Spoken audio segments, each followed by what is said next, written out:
আমরা রুয়ান্ডার গিসানি শহরের এই ছোট্ট রেস্টুরেন্টটিতে আছি এবং এই রেস্টুরেন্টটি অ্যাকচুয়ালি একটি বাঙালি ভাইয়ের তত্ত্বাবধানে রয়েছে। কঙ্গোর গোমা শহরের ঠিক পাশেই এই শহরটি অবস্থিত, লেক কিবুর পাশে। চমৎকার একটা পরিবেশ। আমরা জাস্ট আজকে ছুটির দিন, আমরা এসেছি এখানে কিছুটা সময় কাটানোর জন্য।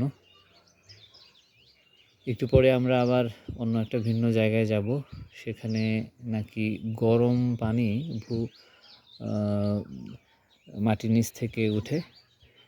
এটা এখানকার একটা স্বাভাবিকই বলা যায়, কারণ এই এলাকাটা মূলত আগ্নেয়গিরির অগ্নুৎপাতের কারণে হয়েছিল এবং এখনও পর্যন্ত একটি জীবন্ত আগ্নেয়গিরি এখানে রয়েছে।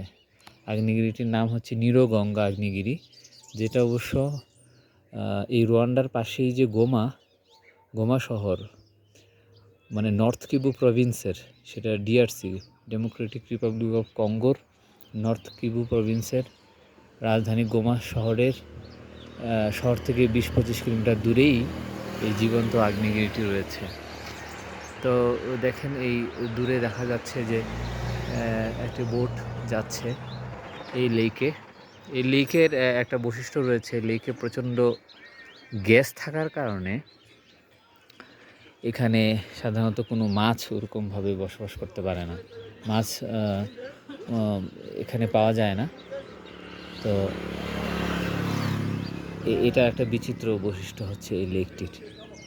যাই হোক, আমরা এখানে চমৎকার একটা মনোরম পরিবেশ, আপনারা শুনতে পাচ্ছেন যে পাখির কিচিরমিচির, সত্যি একটা অন্যরকম পরিবেশ। পরবর্তীতে আরও সুন্দর জায়গায় গেলে আপনাদের সাথে আরও শেয়ার করব। ধন্যবাদ সবাইকে।